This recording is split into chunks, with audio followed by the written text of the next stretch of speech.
Alors, Bezrat Hashem, on va continuer le Sha'arik Dusha. On en était donc à la partie 2, à la fin de la porte numéro 1. Et on était donc dans ce qu'on appelle la partie Moussari. Donc, Chelek Moussari du Sha'arik Dusha. On avait vu dans la première partie que c'était plus des notions de Kabbalah qui se rapportaient à la Neshama de l'homme. Maintenant qu'on a compris de quoi est constituée la Neshama de l'homme, alors on va aller raffiner cette Neshama par le raffinement des midot, c'est-à-dire des mesures que la Neshama est capable de supporter par rapport au plaisir du corps.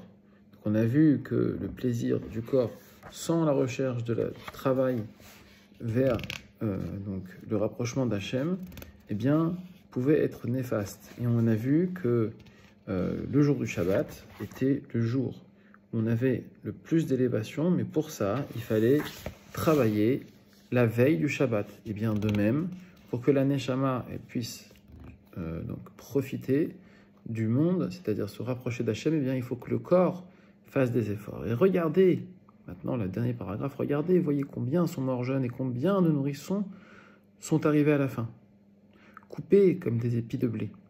Car dans Kohelet on dit, car l'homme ne connaît pas son heure, quand il mourra et quand son nom périra. Comment pouvez-vous oublier et ignorer le jour de la mort, le jugement de la tombe, le jugement de l'enfer, le jour incompréhensible, grand et terrible du jugement.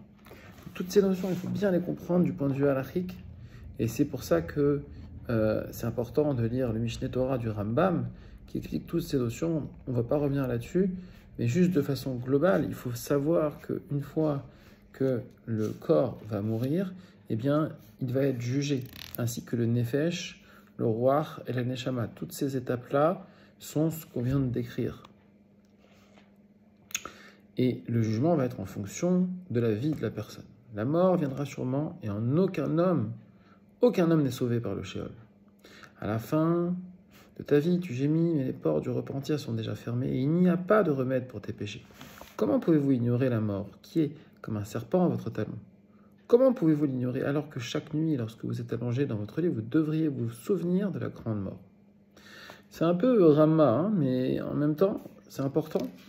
La mort est liée au frontal entre vos yeux, comme une somnolence sur vos paupières. Quand tu es couché, il te regarde, et quand tu te réveilles, tu détournes tes yeux de lui pour regarder les 20 plaisirs du monde. Une richesse qui n'est pas la tienne, des plaisirs qui ne sont pas les tiens, des honneurs qui ne sont pas les tiens, et un monde qui n'est pas le tien. Et maintenant, les reproches de la discipline de nos sages de mémoire bénie. Donc là, ce sont des paroles des sages qui vont nous permettre de nous élever par rapport à ce qu'on vient de voir, de ne pas rechercher les plaisirs du monde. Eh bien, en fait, on va voir que finalement, avec les paroles de nos sages, on va pouvoir se détacher de ces plaisirs du monde de façon à ce que la Neshama puisse subir une élévation et non pas une descente. Parce que parfois, le Yetzirah nous fait nous éloigner des plaisirs, mais qui sont des plaisirs cachers, qui pourraient nous faire nous sentir bien et avoir plus de force pour étudier la Torah. Il ne faut pas non plus tomber dans l'autre excès. Un homme doit éternellement craindre Hachem, aussi bien pour ce qui est caché que pour ce qui est révélé. Béni soit l'homme dont tous les actes et toutes les voies sont orientés vers le ciel. Qu'est-ce que le ciel? C'est Zeir Anpin, c'est-à-dire ce qu'on appelle Akadosh Baruch. Vos yeux et vos cœurs doivent être éternellement tournés vers votre Créateur pour vous sauver de vos péchés et de vos iniquités. Comment on fait pour être tourné vers notre Créateur? Il faut connaître notre Créateur. Et comment on fait pour connaître la date d'Hachem, connaître Hachem?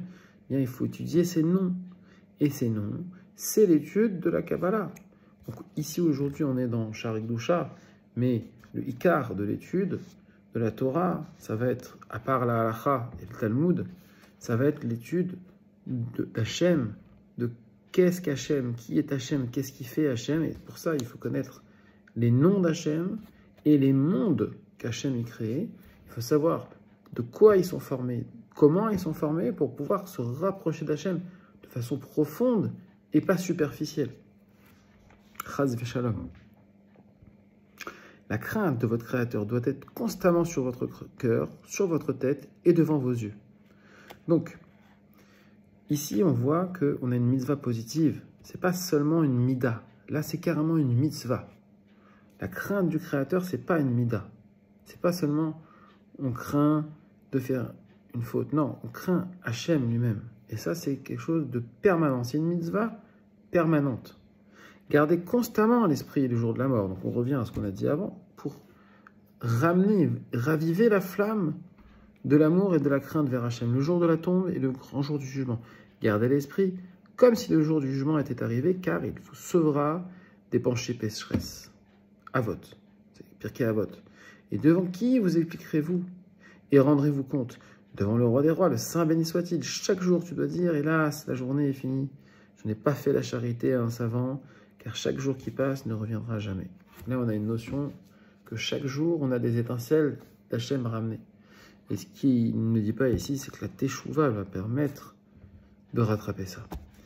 Alors, dans une certaine mesure, évidemment. Il a été dit que lorsqu'un homme quitte le monde, l'ange de la mort lui demande: as-tu étudié la Torah? Avez-vous fait la charité? Avez-vous couronné votre Seigneur chaque matin et chaque soir? S'il répond à ces questions par oui, sa nefesh s'en va sans douleur. Mais s'il répond par non, alors le deuxième jugement est le jugement de la tombe. Donc ça, c'est... On a vu déjà le premier jugement. Donc, étudier la Torah, faire la tzedaka, c'est-à-dire faire en sorte qu'Hachem puisse rentrer dans ta maison et aussi donner aux pauvres. Couronner Hachem chaque matin et chaque soir, c'est-à-dire mettre les tefilines. Le jour de la tombe est plus dur que le jugement de l'enfer. Car même un tzaddik complet qui n'a pas péché doit passer par là. Alors comment un homme peut-il échapper au coup des mauvais esprits qui sont dans la tombe? Il doit étudier la Torah, aimer la droiture, écouter les réprimandes, faire la charité, faire preuve d'hospitalité envers les érudits et les invités, et prier avec dévotion. Ainsi, il se sauvera des coups des mauvais esprits et évita aussi le jugement de l'enfer. Donc on revient à ça. Qu'est-ce qu'il faut faire pour éviter le jugement de la tombe? Donc étudier la Torah, aimer la droiture, donc la vérité et l'honnêteté, et écouter les critiques, les bikorettes, les réprimandes. Donc faire la tzedaka et aussi faire l'hospitalité et enfin prier. Donc je dirais que le plus dur ici, ben ça va dépendre de chacun. Chacun doit se connaître et se répéter cette phrase, donc la porte 2 de la partie 2 du Shaarei Kedusha, vraiment fondamental. Le troisième jugement, celui de l'enfer, au moment du jugement, le Saint béni soit-il demande: as-tu étudié la Torah et fait la charité? Et si quelqu'un a étudié la Torah et fait la charité, exempté du jugement de l'enfer. Heureux l'homme qui est comme un bœuf sous le joug et avec un âne comme fardeau, un homme qui s'assoit à lire et étudier la Torah tous les jours, un homme qui lit la Torah, les prophètes et les hagiographes. Avec Touvim, l'homme qui étudie les halachot et le midrash, l'homme qui s'engage beaucoup dans l'étude et peu dans les affaires, car le roi HaKodesh reposera sur lui. Donc ici, on voit toutes les parties. On voit qu'il y a le Tanakh, on voit qu'il y a l'halacha, on voit qu'il y a le midrash. Abba Eliyahu, le père de Béli, Eliyahu, de mémoire Béli a dit: je vous impose le ciel et la terre. La présence du roi HaKodesh est déterminée par les actions de l'homme, qu'il soit homme ou femme, qu'il soit gentil ou juif et qu'il soit serviteur ou servante. Heureux l'homme qui met tout cela devant son visage, celui qui conduit toute sa vie de cette manière, et celui qui préserve ses organes et son gouffre de toute forme de péché et d'iniquité. Car il recevra l'honneur qui attend tzadikim et les chassidim, un honneur qu'aucun œil ne peut voir, qu'aucune oreille ne peut percevoir, comme il est dit depuis les temps anciens. Personne n'a entendu ou perçu avec l'oreille, aucun œil n'a vu un Dieu en dehors de toi qui travaille pour ceux qui l'attendent. Vous voyez que vraiment ici on est sur un amour et une crainte d'Hachem constante, ce qui va permettre d'éviter les jugements. Qu'est-ce que ça veut dire éviter les jugements? Ça veut dire éviter la souffrance.